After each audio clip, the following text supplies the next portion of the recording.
Meeting नहीं बुलाने के कारण भी थे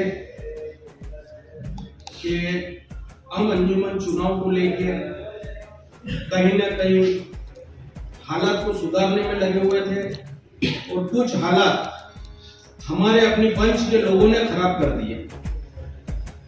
हम हर इंसान को ये चीज समझाना चाह रहे थे कि हम अंजुमन प्रक्रिया के अंदर हिस्सा लेंगे, बाकी सिस्टमेटिक ढंग से लेंगे और तरीके से लेंगे। हमेशा की तरह पंच खातेदारों की लिस्ट मांगी जाती है कि आपने मेंबर आम की जो लिस्ट है वो आप भेजो, जो हमने पहुंचाई। उसके बाद में उन्होंने ये कहा कि आधार कार्ड हमको जमा कराओ। अब 2019 के चुनाव हुआ जब अंजुमन के उस समय में सदर नहीं था। 2022 के पंच सिंधीवाड़ा के चुनाव हुए जब मैं सदर बना। उसके पहले हमारे आमला के कुछ मेंबर गए थे पंच सिंधीवाड़ा से। तो जब अंजुमन के अंदर इस बात को लेकर डिस्कस हुई कि हमने आधार कार्ड के लिए बोल दिया था, तो आप लोगों ने आधार कार्ड क्यों नहीं जमा करा? तो मैंने अंजुमन में ये बात कही कि मुझे आधार कार्ड के बारे में इल्म नहीं है, क्योंकि आमला का मेंबर हमने नहीं भेजा था। अब पंच सिंधीवाड़ा में पहले किनकी कमेटी थी, एडप कमेटी थी या जो भी थी, उन लोगों ने आमला का मेंबर भेजा। पंच सिंधीवाड़ा सदर को उस बात की इत्तला नहीं थी, इसलिए हमने आधार कार्ड इकट्ठा नहीं करे। अब आधार कार्ड हम चलो इकट्ठा करके दे भी देते। फिर एक मसला ये आया आमला और जनरल बोर्ड। आमला और जनरल बोर्ड का जब फैसला मेरे समझ में आया कि आमला होती है 10 पंचों से एक मेंबर भेजते हैं और अंजुमन के 5 ओहदेदार, तब जाके 15 जनों की कमेटी बनती है, वो होती है आमला। अब आमला के अंदर जो फैसला ले जाते हैं उस फैसले को सिर्फ आमला तक चर्चित होता है। फिर अगर उस फैसले को अगर लागू करना है तो जनरल बोर्ड होती है। और जनरल बोर्ड क्या है ये आज मैं आप सबको बताऊंगा। जनरल बोर्ड ये है, पंच को बिल्कुल साना बसाना हमेशा साथ में लेके चलना। अगर पंच के विरोध अगर कोई भी जाएगा, अगर सदर के फैसले के खिलाफ अगर कोई भी जाता है, ठीक है, तो उसको तत्काल पद से हटाया जाएगा। प्रोसीडिंग में आप लिखो, हाँ बोलने दो। सदर के खिलाफ अगर आने वाले बहुत से कामों के अंदर सदर के साथ में चलना है। अगर कोई सोचता है कि हम इससे मीटिंग कर लें, यहाँ बैठ जाओ, उधर चले जाओ, उसको खुश कर दें, जरा भी कतई बर्दाश्त नहीं होगा। बिल्कुल सही बात है। आइन का ध्यान और पंच का सम्मान हमेशा बरकरार रखेंगे। हाँ, अगर मैं गलत हूं तो मेरे लिए भी मीटिंग बुलाओ आप। अगर मैं गलत हूं तो मेरे लिए भी मीटिंग बुलाओ और तुरंत मेरे खिलाफ एक्शन लो। तुम किसी से वादा करते हो या कुछ भी करते हो वो तुम्हारे ऊपर है, पंच आपके साथ में नहीं रहेगी।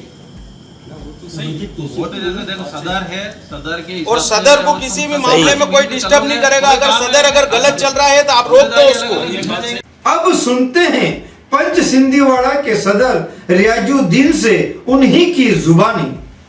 आज हमारे बांसवाड़ा न्यूज चैनल पर पंच सिंधीवाड़ा के सदर शेख रियाजुद्दीन मौजूद हैं।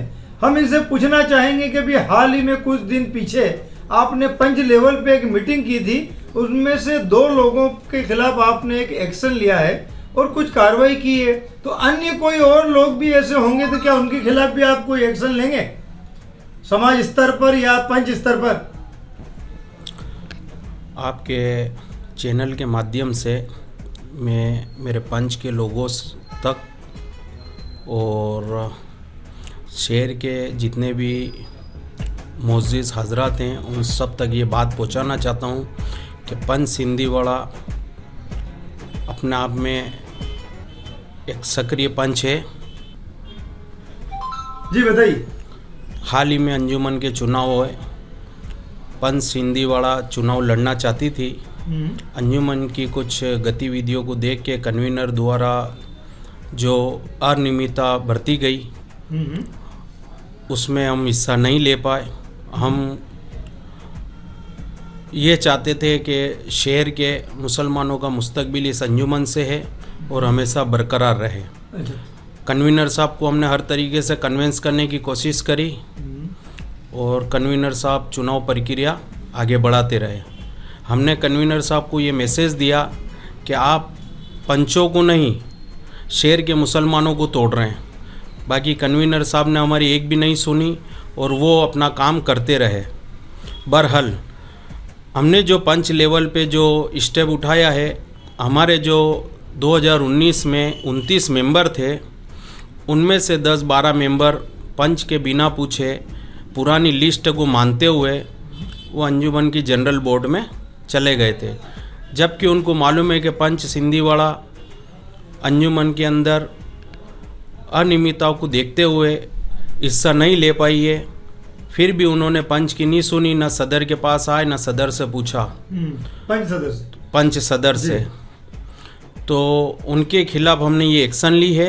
उसमें हमारे नायब सदर तबरेज अहमद सिंधी साहब और दूसरे हमारे नदीम जो टीचर भी हैं और समझदार भी हैं, उन्होंने अंजुमन में हिस्सा लिया। उसके बाद में दूसरे जो मेंबर हमारे हैं पंच के, वो लोग मीटिंग में गए थे, उनको भी हमने नोटिस दे दिया है। और आगे अगर हमारी पंच के साथ में अगर ये लोग नहीं रहेंगे तो पंच कोई बड़ा एक्शन भी ले सकती है। तो ये जो आपने निर्णय लिया है आपने अपने स्तर पर लिया है या पंच लेवल के स्तर पर लिया? नहीं, मैंने पंच लेवल पे लिया, मीटिंग बुला के और मीटिंग द्वारा लोगों से बातचीत करके उनको बताया कि ये हालात चल रहे हैं। अब आप बताओ कि अपनी पंच के लोग अगर अपने साथ नहीं रहेंगे तो फिर पंच का वार वकार क्या रहेगा। पंच का मुस्तकबिल हम इस तरीके से मानते हैं जिस तरीके से हम अपने मुस्तकबिल को देखते हैं, और हम हमारे बुज़ुर्गों की जो इज़्ज़त करते हैं, यानी हमारे वालिद हैं, वालिदैन हैं, उस तरीके से हमारे पंच की इज़्ज़त हम मानते हैं। और पंच की इज्जत के ऊपर अगर आँच आएगी उसके लिए मुझे जितनी कड़ी कार्रवाई करनी पड़ेगी मैं करूँगा। पंच के खिलाफ जाने वाले के लिए जो एक्शन लेनी पड़ेगी मैं लूँगा, उनको स्वयं बख्शा नहीं जाएगा।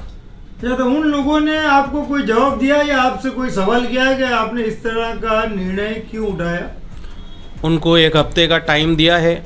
1 हफ्ते के अंदर अंदर वो इस बात का जवाब दें कि वो पंच जब सिंधीवाड़ा चुनाव प्रक्रिया में एक कन्वीनर द्वारा जो लेटर हमने कन्वीनर साहब को जो पहुंचाए थे, और हमने अंजुमन चुनाव में हम जाना चाहते थे, बाकी चुनावी प्रक्रिया उस तरीके से नहीं हुई, तो हमने ये सोचा कि पंच के लोग हमारे साथ में, बाकी कुछ मेंबर हमारे हाथ में नहीं रहे और निकल गए।